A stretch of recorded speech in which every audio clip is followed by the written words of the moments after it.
5:15 p.m. in Louisiana, and this is Thursday, the 11th of January, and we are now entering the press conference Oddities in the Sky.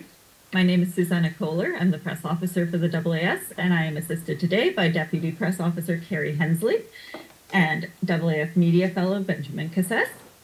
They will be running mics and taking questions from reporters who are watching online.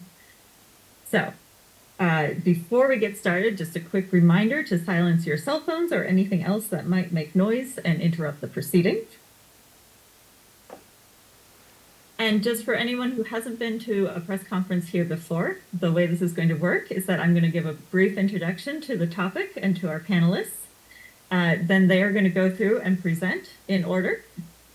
And then at the end of that, we will move into a joint Q&A session for all of our speakers. So hold all of your questions until that point. And then we'll take questions from anybody in the room and anybody online who has them. And when we do move into the question session, if you could please, if the microphone comes to you, identify yourself and your affiliation and who your question is for before you ask the question. Just a quick update on previous press conferences. We've got most of the videos for the briefings as well as the press releases associated with them and the slides going into the press kit. The press kit is online on the meeting website in the press information section, and you can also get to it from the press conference's Slack. It is pinned in that channel. So, moving forward. As I said, we are going to be talking about oddities in the sky in this session. This is a bit of a hodgepodge session of cool things that you can see when looking out. We're going to start out today with A Big Ring on the Sky by Alexia Lopez from the Jeremiah Horrocks Institute and University of Central Lancashire.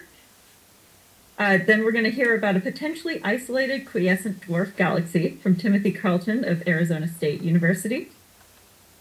Next, we're going to hear about close encounters of the supermassive black hole kind, tidal disruption events, and what they can reveal about black holes and stars in distant galaxies from Ananya Bandapati, and she's from Syracuse University. And lastly, we're going to hear about Zooniverse people-powered research platform and how it has reached new milestones from Laura Trujillo of the Adler Planetarium and Zooniverse. So with that, I am going to get us set up over here.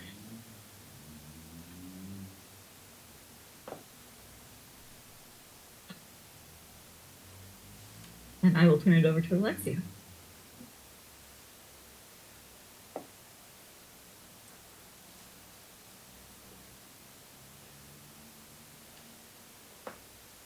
Hi everyone, my name is Alexia Lopez. I am a PhD student at the University of Central Lancashire in the UK under the supervision of Dr. Roger Klaus and Dr. Jerry Villiger. Today I will present A Big Ring on the Sky, which is my second large-scale structure discovery that further challenges our understanding of the universe. This is an overview of my talk, and I will start with a quick intro into the background. The standard model of cosmology, the lambda cold dark matter model, is the most successful model to describe our universe and everything in it. The mathematics to describe our universe relies on an assumption that on large scales, the universe is both homogeneous, the same everywhere, and isotropic in all directions. This is known as the cosmological principle. Since the standard model is built upwards from this assumption, it's imperative that we prove that the universe really is homogeneous and isotropic.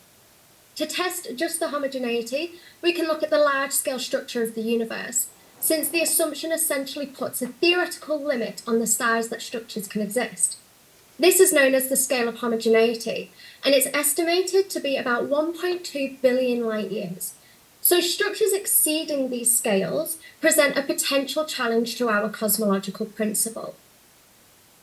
Previously, in 2021, I presented my first large-scale structure discovery, a giant arc on the sky, at the 238th AAS conference.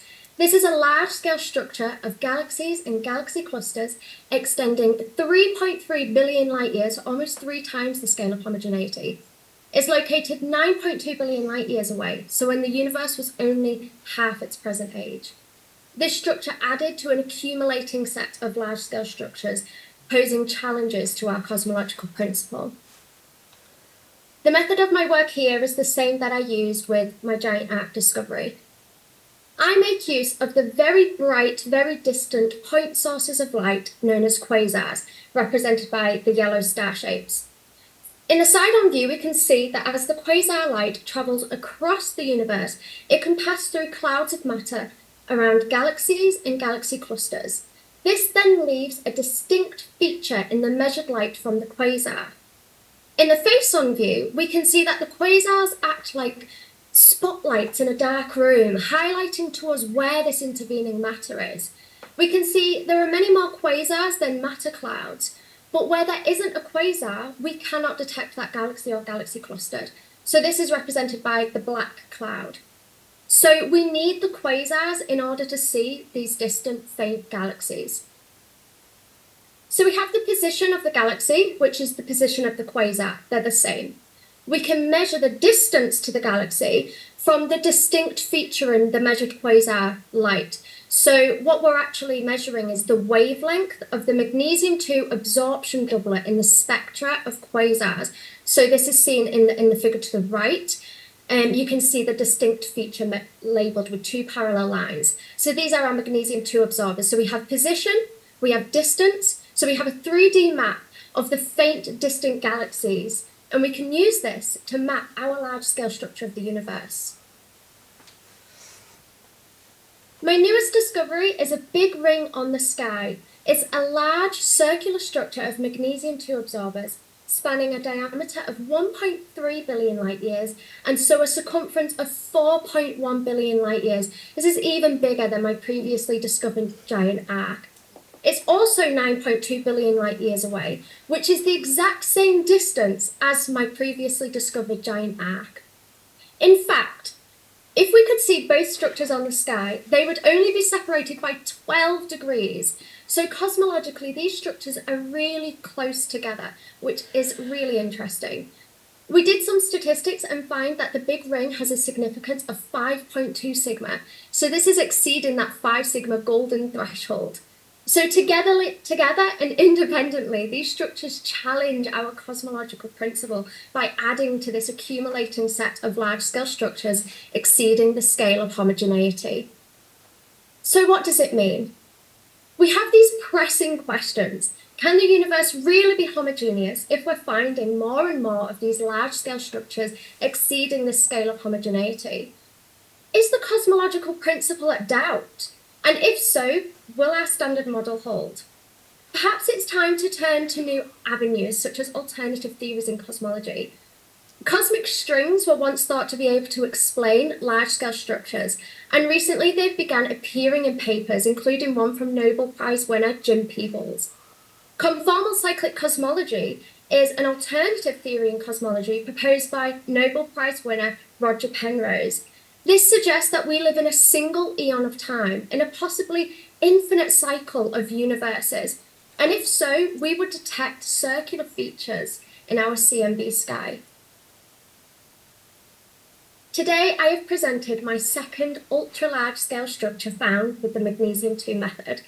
It's a big ring on the sky spanning 4.1 billion light years in circumference. It adds to an accumulating set of large-scale structures exceeding the scale of homogeneity, and so it adds another challenge to our cosmological principle, It leads to the ultimate question: do we need a new standard model? Thank you so much.